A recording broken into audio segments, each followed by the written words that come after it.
नमस्कार। राज्य सरकार कोई भी सरकारी कर्मचारी जब सेवानिवृत्त होता है तो उसे सेवानिवृत्ति के अवसर पर सेवा उपादान या ग्रेच्युटी प्रदान करती है।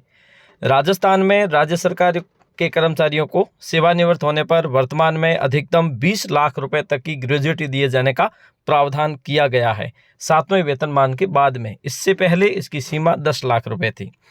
आज हम इस वीडियो के माध्यम से समझेंगे, जब कोई राज्य सरकार ग्रेच्युटी की अधिकतम सीमा का निर्धारण करती है, जैसे अभी 20 लाख रुपए है, और केंद्र सरकार की घोषणा के बाद में अगर राज्य सरकार 20 से 25 लाख या 30 लाख रुपए करती है या भविष्य में किसी प्रकार से कोई बढ़ोतरी की जाती है, तो क्या सभी कर्मचारियों को समान रूप से इसमें फ़ायदा होता है या कुछ ही कर्मचारियों को इसका फ़ायदा होता है, और कुछ कर्मचारियों को ही कैसे इसमें फ़ायदा होता है, आज हम इस वीडियो के माध्यम से डिटेल में समझने का प्रयास करेंगे। हम बात कर रहे हैं राजस्थान के संदर्भ में।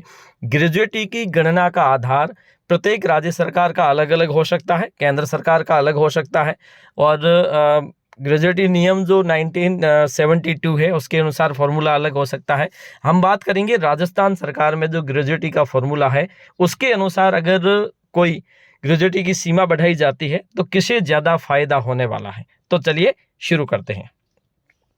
सबसे पहले जब एक सरकारी कर्मचारी सेवानिवृत्त होगा तो एक निर्धारित अवधि के बाद में सेवानिवृत्त होने के पश्चात पूर्ण ग्रेच्युटी दिए जाने का प्रावधान रहता है। वर्तमान में राजस्थान सरकार में कोई कर्मचारी 25 वर्ष की सेवा अवधि पूर्ण करने के पश्चात अगर सेवानिवृत्त होगा तो उसे ग्रेच्युटी पूर्ण रूप से दिए जाने का प्रावधान है। ठीक है। और उसके बाद में अधिकतम इसकी सीमा वर्तमान में 20 लाख रुपए है। और राजस्थान में जब कोई सरकारी कर्मचारी सेवानिवृत्त होगा तो उसे ग्रेच्युटी मूल रूप से जो अंतिम वेतन ले रहा था उस वेतन का 16.5 महीना, मतलब 16.5 का उसे गुणा करके उसका ग्रेच्युटी का भुगतान किया जाता है। और वेतन में भी केवल बेसिक और डीए ही, एचआरए की गणना इसमें और स्पेशल भत्ते की बिल्कुल भी गणना इसमें नहीं की जाती है।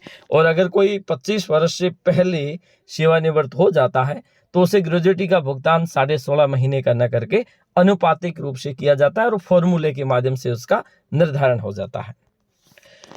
अब हम ये समझते हैं कि जैसे एक कोई सरकारी कर्मचारी या फिर राज्य सरकार की ओर से ग्रेच्युटी वर्तमान में जो 20 लाख रुपए है उसे बढ़ा दी जाए तो क्या सभी कर्मचारियों को इसमें फायदा कैसे हो जाएगा।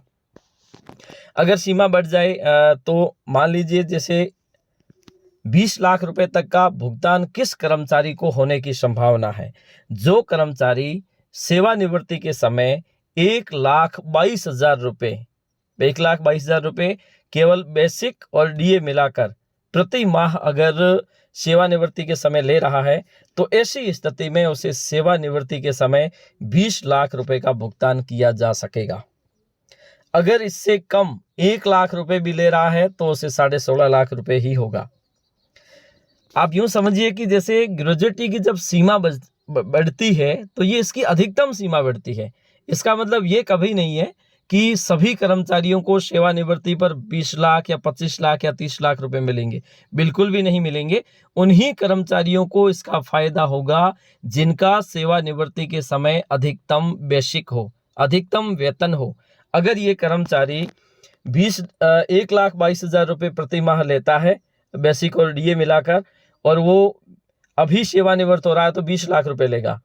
अभी अगर ग्रेच्युटी की सीमा बढ़ा दी जाए 25 लाख रुपए तो इस कर्मचारी को कोई फायदा नहीं होने वाला अधिकतम सीमा का। अधिकतम सीमा का केवल उन्हीं कर्मचारियों को फायदा होगा जिनकी सैलरी ज्यादा है।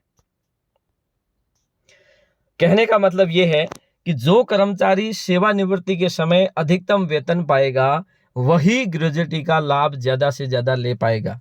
अन्यथा आप यूं मान के चलिए कि जो निम्न स्तर के जो कर्मचारी है, मान लीजिए सेकंड ग्रेड है या फिर जो थर्ड ग्रेड है, किसी अन्य पद पर है, जो अंत तक 1 लाख रुपए की सैलरी नहीं प्राप्त कर सकते, उनके लिए ग्रेच्युटी की सीमा बढ़ाने का कोई फायदा उनको व्यक्तिगत रूप से नहीं होता है। ये उन्हीं कर्मचारियों को फायदा होता है जो कर्मचारी सेवानिवृत्ति के समय अधिकतम वेतन ले रहे होते हैं। उसी वेतन का ही भुगतान सरकार की ओर से किया जाता है, 16.5 महीना का वेतन। इसके अलावा ग्रेजुएटी चाहे 50 लाख कर दी जाए, लेकिन सभी कर्मचारियों को इसका फायदा कोई नहीं होता। ग्रेजुएटी की ये अधिकतम सीमा है। हाँ, अगर कोई कर्मचारी जिसकी ग्रेजुएटी 16.5 महीना 30 लाख रुपए बन रही है, तो उसे 30 लाख का भुगतान बिल्कुल नहीं किया जाएगा। इसीलिए इसकी अधिकतम सीमा निर्धारित की गई है। इसका मतलब ये कतई नहीं है कि सभी को सेवानिवृत्ति के समय 20 या 25-30 लाख रुपए मिलेंगे। वो निर्भर करेगा आपके अंतिम वेतन पर। आज के लिए इतना ही। धन्यवाद।